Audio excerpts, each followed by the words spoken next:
Hi, I'm Dan Costa, editor-in-chief of PCMag.com, and welcome to Fast Forward, where we have conversations about living in the future. My guest today is Alex Horwitz. He is the director of Autonomy. It is a movie about self-driving cars and the revolution that is going to sweep over the planet. Alex, thanks so much for taking the time to talk to me today. My pleasure. Thanks for having me. So I watched the documentary last night. And it really does. It's remarkably ambitious. Like, this isn't just about the phenomena of self-driving cars themselves. It's about how they're going to change the country, how they're going to change society.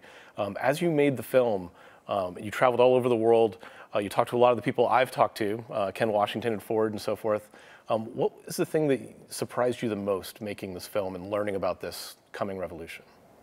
Surprised me the most.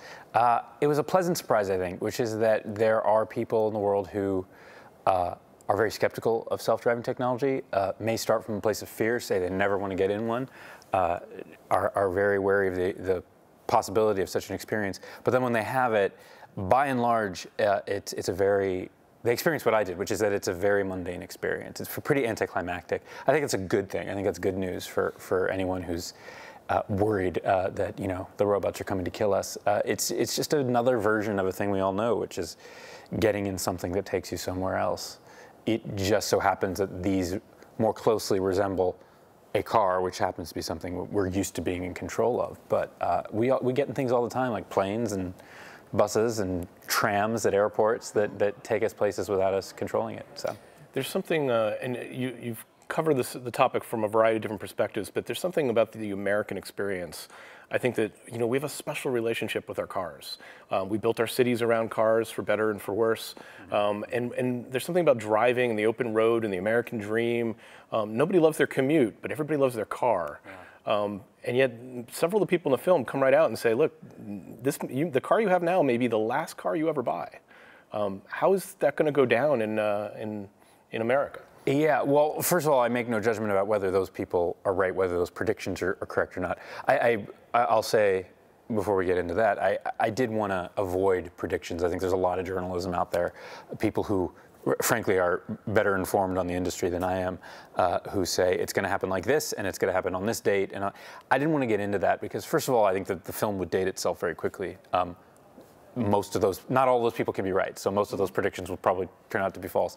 I was much more interested in, as you said, sort of the bigger questions about where this is going, what it means for our daily lives, what it might mean, but it's speculative in that sense, in a sort of philosophical sense, I guess, but I didn't want to make those predictions. But as to the Americanism of it, yeah, it is a global movie. As you said, we shot around the world. It's certainly something that will affect the entire developed world and I think change the undeveloped world. But there is something about, you know, we're biased, we're Americans, we like to think, you know, American dream, I can make something out of nothing. But that is sort of the engineer's story too, of something does not exist yet, but I have a vision for how I can create it. We like to think that's a particularly American ideal, something where there was nothing before. And it does take a kind of, if you want to call it, American entrepreneurial spirit, American can-do spirit, to say, oh, yeah, I'm going to teach a computer how to see in the late 70s, when that was a very preposterous notion. But I met those people, and that is what they did. Now, not all of them were American, but right now, certainly Silicon Valley and DARPA and Google and Tesla, I mean, these are all American institutions in there, among, if not the biggest players in the game, for sure. So do you have any doubt that at some point, not putting a date on it, although I think a lot of those predictions were picking 2020 as the time that these cars would be on the road, and they are on the road, they're just not en masse. Right. But do you have any doubt that eventually most of the cars on the road will be self-driving? Do I have any doubt? There's a reasonable doubt as to how it will manifest. I think long game, not our lifetimes, perhaps not even our children's lifetimes, vehicles operated by human beings may be the vast minority. I think it's unlikely that they'll disappear completely. You know, we don't use horses in our daily lives anymore, but people still ride horses. It's just become relegated to a rich person's recreational sport. That may be the future of automobiles, I'm afraid to say, but some version of that will still exist. There is no street date. It's going to be gradual. You know, iPhones, smartphones, yeah, that, I'm not going to say it happened overnight, but went from nobody had one to everybody had one in a few short years. This is going to be much slower because the fleet that's out there is not automated. The infrastructure of our cities vary from city to city, let alone country to country, and it's a vast, intricate, sort of unfathomably layered system we're talking about, an infrastructure we're talking about overhauling, and that's going to happen over decades and decades. I think it is very likely, though, that in our lifetime, in the next few years, maybe even now if you go to the right place, you'll be on some shuttle bus between terminals at an airport and you'll look around and go, oh, hey, nobody's riding this thing. Yeah. That's happening now. And there are certain cities where there are self-driving cars that drive around and people are just like, oh, there's another one. So it's creeping up on us. I mean, it amazes me. In Vegas, Lyft has got a pilot program, and they're testing driverless cars. And it's a little deceptive because there's a safety driver ready to take over, and then there's usually an engineer in the front seat too, taking readings. So you're not really alone in the car, but the car's doing all the driving. And I've taken those drives a couple of times, and they're incredibly boring. But I was talking to the executives at Lyft, and it turns out they're sending those cars out just like regular hails, and users are giving ratings to the virtual driver. And the self-driving car is getting higher ratings from passengers than the actual human drivers. And some of that might be... Do they get tips? And who collects that? Tell us the okay. They just take all those. But it's, at least in these limited locations, it is becoming commonplace. It is, yeah. And people are used to sharing the road with these cars. At the same time, I think, and one of the things you touch on in the film is that from a regulatory perspective, like, we're allowing these tests to run, but I don't think the government has any idea of how to regulate this. Yeah, and they don't. They're not. The short answer is they're not. It's a much more nuanced answer. We cover the regulatory aspects such as we can, but I was very aware that was the area of the conversation in the film that would most quickly date if I didn't do it the right way. So I chose to make it sort of a snapshot of where we are now. More than one speaker in the film, including Malcolm Gladwell, our executive producer and sort of the lead voice of the film. More than one voice refers to the regulatory environment as the Wild West, which I think is apropos. We have a clip of Secretary Chow, Transportation Secretary Chow, saying this long-winded thing about how we don't want a patchwork of regulation, so we're going to do this, this, and this, and this, so that we don't infringe on states and local governments and to do their own thing, which sounds like a patchwork to me. So it was like a very long-winded way of saying, like, we're not really sure. They've released guidelines, which I'm not going to say are worthless, but are not binding in any sense. And the most active governments in this are local governments. Federal legislation is practically non-existent. Again, it's at the guideline level. The AV START Act has been stalled in Congress for a while now. I think it got especially stalled with the Uber crash that killed Elaine Hertzberg almost exactly a year ago. Mm-hmm. And I don't, I'm no Washington insider, but I don't see that changing anytime soon. I don't think, Washington tends to be reactive. And it's not like most people's constituents own or drive cars with this functionality yet. So I just think they look at it as, I could either be, there's no win for me. I'm either going to be perceived as anti-innovation and anti-capitalist if I tell the companies what they can or can't do. But if I tell them to go ahead and go nuts and build things in the future, then the consumers are telling me I want to kill them on the road. I mean, there's just so much misinformation that way that they're not committing to anything. And I was hoping if a movie could do anything, it was just reduce the amount of misinformation. I think so. Maybe Washington's paralysis is actually benefiting the industry at this point. So far, it is. Yes, I think that's right. So you've driven in self-driving cars yourself, or?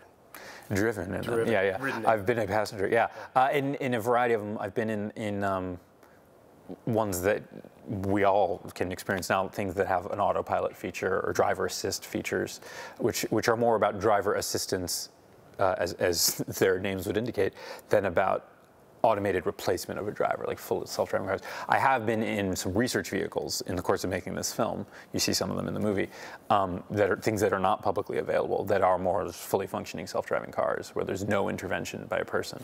And I would say they range in their degree of, how should I put it, how impressive they are. Yeah. Some of them, it was like, wow, this thing really works as advertised. And others was like, yeah, you got some bugs to work out here, guys. Yeah. But it's happening. Yeah. The one of the things I wanted to ask was, you know, we're at South by Southwest. This is a documentary. We're in the middle of this streaming media boom where all sorts of content's being bought up and paid for by all these different content companies. It seems like that would present some unique opportunities for documentary filmmakers in terms of access to the work, in terms of the longevity of the work, frankly. I mean, how have you found it operating in this sort of new media environment? I may not be the best person to ask because I don't have a huge back catalog of documentaries that are available digitally, but I have edited a lot of them and worked in the field for a while. I'm not the first person to use the phrase. A lot of people are saying it. It does feel like the golden age for documentaries. I don't think that documentary filmmaking is better now than it's ever been. I think documentaries have always had gems and been a beautiful form of storytelling. I think that they were written off as not financially interesting for major distributors. They were the exception, not the rule. There'd be a couple theatrical released documentaries that got a big splash each year, but the rest of them, it was like you had HBO, PBS, and like nothing else. Yeah. And now, because streamers offer, I mean, there's so much content now. Some could argue maybe it's a mile wide and an inch deep. There's some nice little potholes where it does get deep here and there, but it's there. Like it's just out there, and people pick whatever they want. And as it turns out, people really like documentaries. They like features. They like to binge documentary series. They love them. And so because the appetite and the platform now exists, people are making it more and more. So sure, it's always still hard to get things made, but much less hard for docs than it used to be. It's if you've got a good story, somebody's going to help you make it, I think. And I think the beauty of the platforms is that the people who are interested in that subject, some people just love documentaries, but there's also people that are like the subject, and they'll find the subject if you give them enough time. Right. Sure. And that's something that was always sort of lacking. You know, you have to connect the film with the city and the person at the same time, and keep it on screens long enough so that they can actually schedule it in. So it seems like this is a net gain for us. I think so, yeah. And there's an algorithm for everything. It'll tell you exactly what it is you want before you even knew you wanted it. Indeed, yeah. indeed. That's a different show. That's another documentary, I think. We'll do another fast forward on that. Yeah. So people should watch the entire film. It's also beautifully shot. Like, oh, thank you. The production values were pretty incredible. I suspected there were some drone shots and action in there. It was really well done. People should watch the film, but if they didn't watch the film, you wanted to have one takeaway from the film, what would you want them to know? What would you want them to learn? Well, I think it's something I alluded to earlier, just the idea that this is nothing to be afraid of. It's deeper than that. I think we should all go into this future eyes wide open with an appropriate amount of skepticism, but no more than it deserves. I'll answer it this way. I think there are probably three kinds of audience members for this film. People who are very wary of it, outright afraid of it, or just love their car and don't want you to take it away from them and are just like, I don't want this to come at all. How dare it? For them, I just want them to realize, oh, it is nothing to be afraid of. Nobody's coming for my car anytime soon. Oh, look, it's not that scary to be in one. Just to, as I say, to open their mind about it.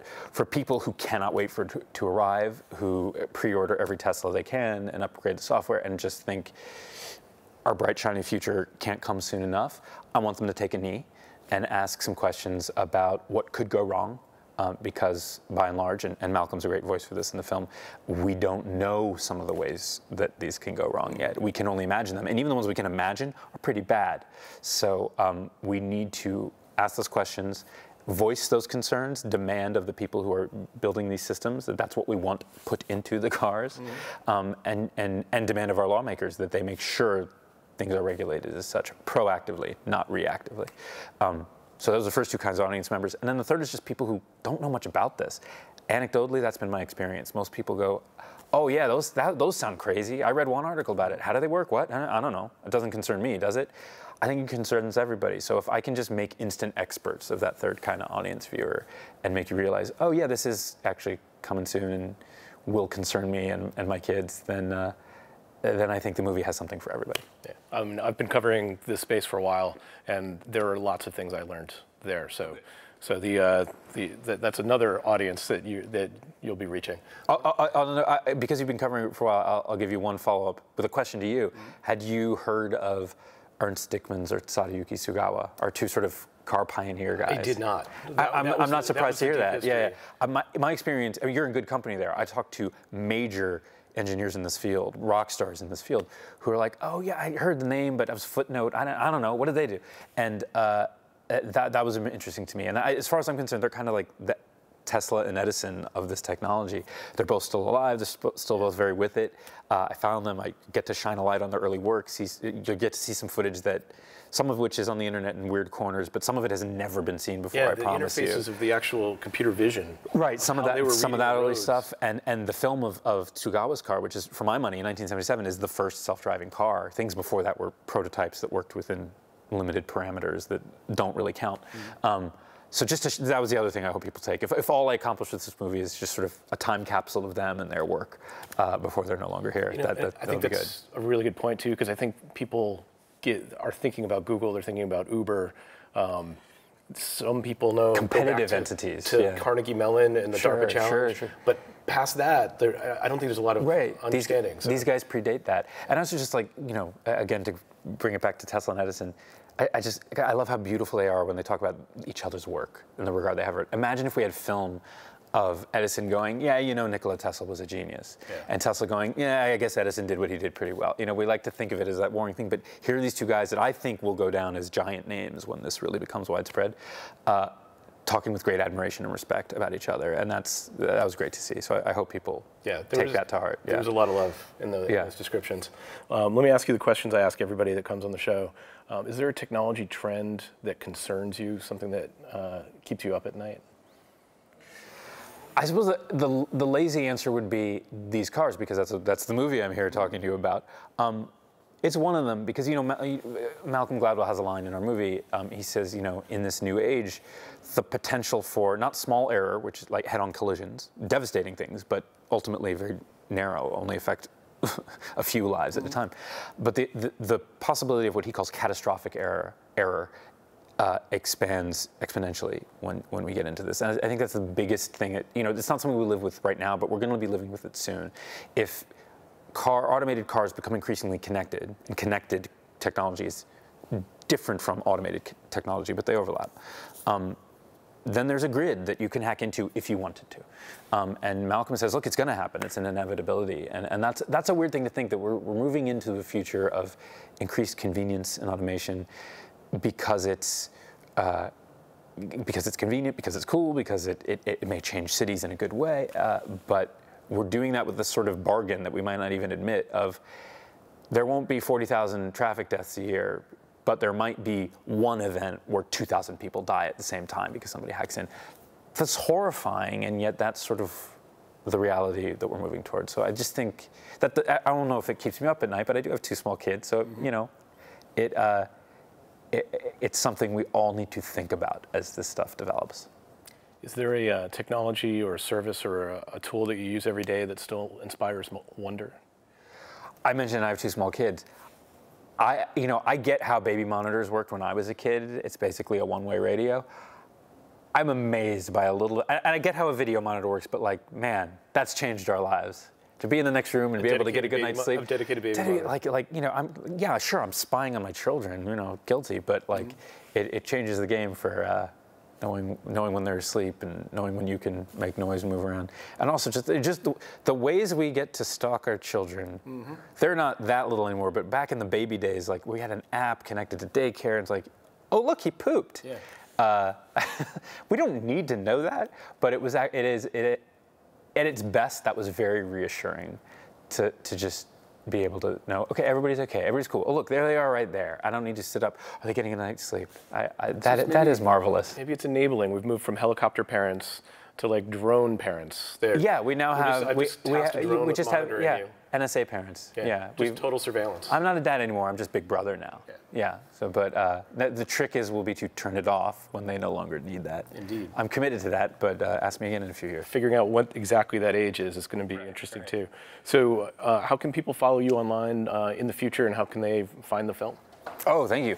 The last question first. We're bringing it here to South by as an independent production, so we're hoping to sell it. I hope everybody will get to stream it somewhere. Maybe by the time this comes out, who knows?